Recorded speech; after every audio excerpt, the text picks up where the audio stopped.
Olá, meus amigos do canal Cultura Jurídica.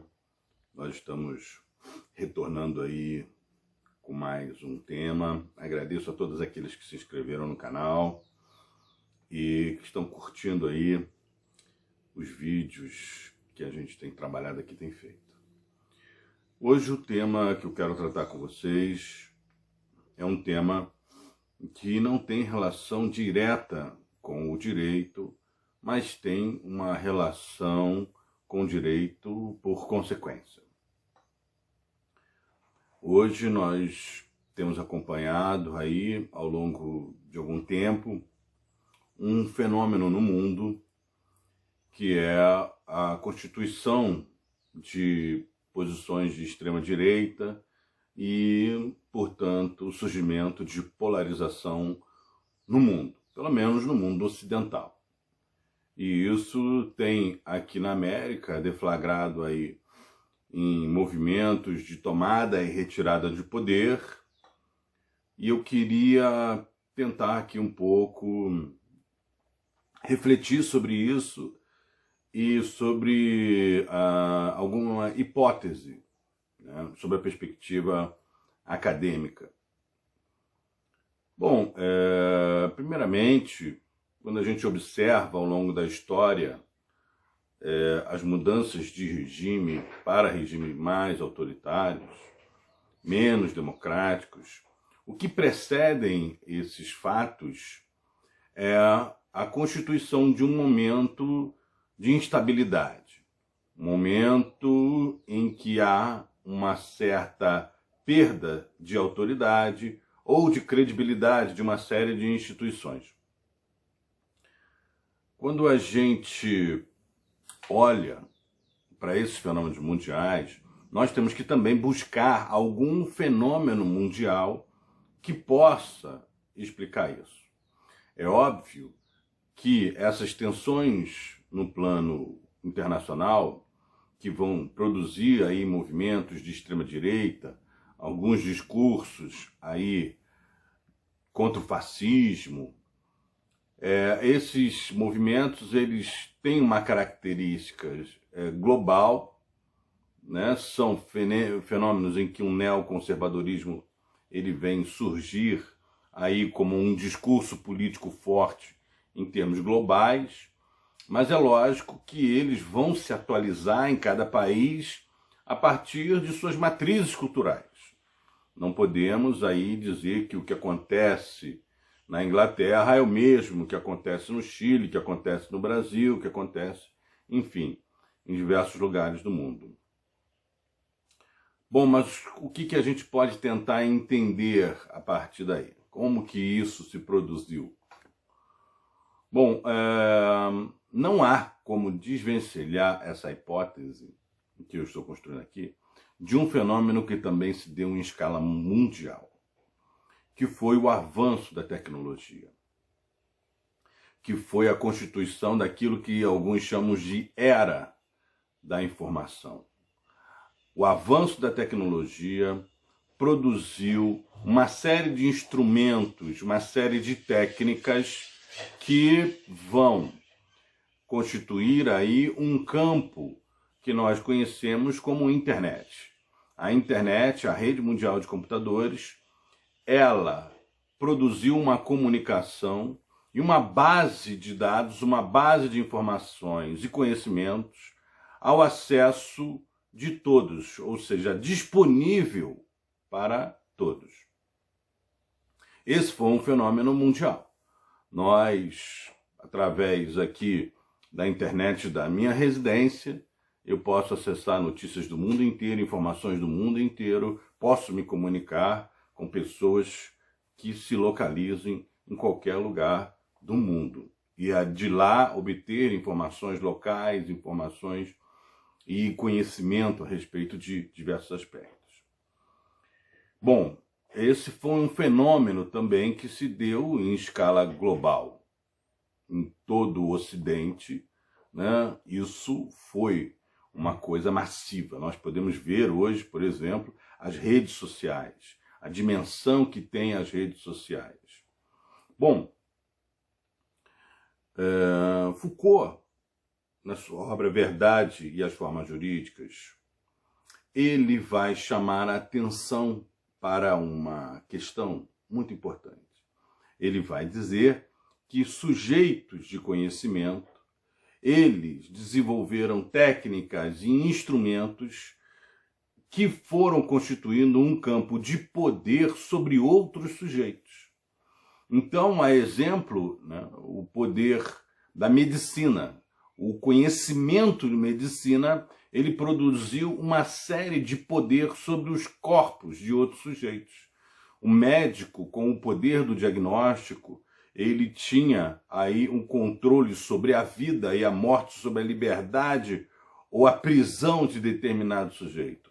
A capacidade de dizer se fulano era louco ou era são. É só um exemplo. Bom, então, nessa obra de Foucault, ele vai falar que determinado saber, ele também carrega um certo poder. Quando você tem esse fenômeno da rede mundial de computadores, o que você vai verificar? Vai verificar que esse conhecimento, esse saber, ele acaba saindo de determinadas figuras, desses sujeitos de conhecimento, e eles passam a ser disponíveis a todos. Isso vai fazer com que esses sujeitos de conhecimento, eles percam a sua autoridade, ou pelo menos tenham aí o seu poder e a sua autoridade mitigados. Então, por exemplo, hoje, o sujeito ele tem um sintoma, ele tem febre, ele tem dor de cabeça, ele tem sudorese, ele coloca essas características no Google e já na internet ela vai te apresentar aí algumas possibilidades de diagnóstico e com a possibilidade dos diagnósticos você também pode acessar aí inúmeras possibilidades de medicalização. O sujeito já chega hoje numa consulta médica já com 3 ou 4 hipóteses do que ele está sentindo para discutir com o médico. O médico não é mais aquele detentor da autoridade única de dizer o que você tem e qual o procedimento que você tem que se sujeitar. Essa autoridade, né, essa autoridade perdida, que nós também vamos verificar em diversas dimensões, se a gente pensar aqui, por exemplo, o professor em sala de aula, né, nas relações familiares dos pais com os seus filhos, né, essa autoridade ela vai se diluir, ela vai transformar relações que antes se pautavam numa perspectiva vertical, passando para uma perspectiva horizontal. Essa autoridade que, uma vez desconstituída, ela também vai afetar essas relações sociais, as relações interpessoais. E o que isso ajuda a compreender os movimentos conservadores? Os movimentos conservadores, os discursos dos movimentos conservadores, eles vão reclamar justamente o que se perde. E o que se perde nessa nossa era da informação? Nós perdemos os sujeitos de conhecimento, a autoridade desses sujeitos de conhecimento. Então há um déficit de autoridade. Então o professor perde a sua autoridade, o médico perde a sua autoridade, as relações familiares entre pais e filhos também há uma perda da autoridade. E a reclamação é uma reclamação pela autoridade. Então esses discursos de que, olha, precisamos de um líder compulso, precisamos de um homem forte, precisamos de um sujeito ordenador, organizador.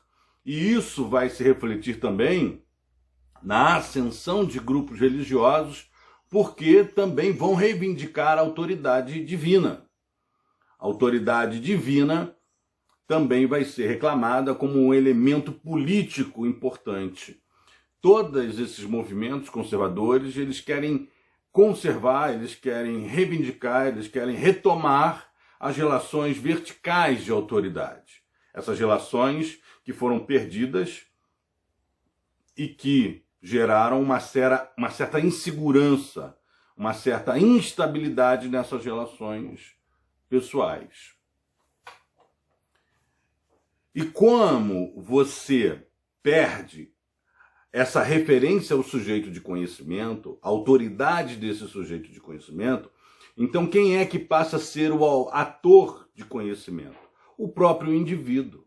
O próprio indivíduo que tem a rede social à sua disposição, o próprio indivíduo que tem a rede mundial de computadores, ele passa a ser também esse sujeito de conhecimento. E aí o que acontece quanto a isso? Ele começa a, então, desenvolver a sua perspectiva de mundo. O mundo, então, é compreendido a partir não dos sujeitos de conhecimento que hoje perderam sua autoridade, mas a partir do seu olhar sobre o mundo. E aí, então, ele vai colocar, né, em dúvida as ciências, ele vai colocar em dúvida a academia, ele vai interpretar o mundo sob sua perspectiva. E aí nós temos o fenômeno aí de teorias que já foram academicamente superadas, que já foram cientificamente vencidas, como, por exemplo, né, a teoria da Terra plana. Os terraplanistas, eles vão afirmar que a Terra é plana porque a partir do seu olhar pessoal, do seu olhar individual, eles não conseguem, olhando para o horizonte, perceber a curvatura da Terra. Então, as experiências individuais vão ter uma importância maior frente a esse conhecimento constituído. Então, os movimentos conservadores, né, eles vão reivindicar o retorno da autoridade. Esse fenômeno tecnológico, da informação, da era da informação, ele possibilitou também que determinadas relações sociais, que determinadas formas de existir, elas ganhassem uma certa visibilidade. Então, o que nós vamos perceber que esses movimentos, né, pela liberdade sexual, movimentos de reconhecimento de diversas identidades, eles vão ganhar uma dimensão muito maior. Por isso que os discursos conservadores, eles vão fazer esse recorte e vão fazer uma reivindicação a momentos pretéritos a esses. Vão fazer um movimento contrário a essas identidades, em alguns momentos, em alguns lugares, contrário ao reconhecimento dessas identidades, porque elas também são signos de uma era em que houve, né, esse boom da informática e que produziu uma determinada insegurança, uma determinada instabilidade nessas relações de saber e de poder. E como esse contexto todo vai afetar o direito? Nós vamos começar a desconstituir também os sujeitos de conhecimento do Poder Judiciário, os sujeitos de conhecimento da doutrina, os sujeitos de conhecimento desse saber jurídico.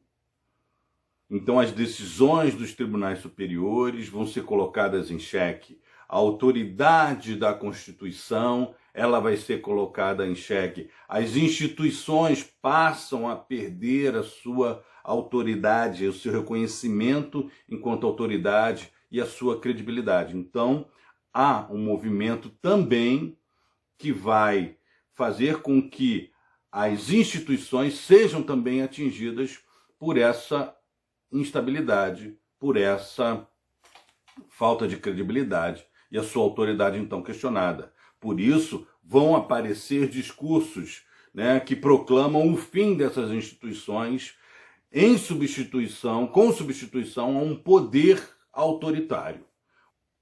Bom, espero que vocês tenham gostado desse vídeo. E se gostaram, por favor, se inscreva no canal, dá um like, faça seus comentários para a gente continuar esse trabalho aqui. Muito obrigado, forte abraço.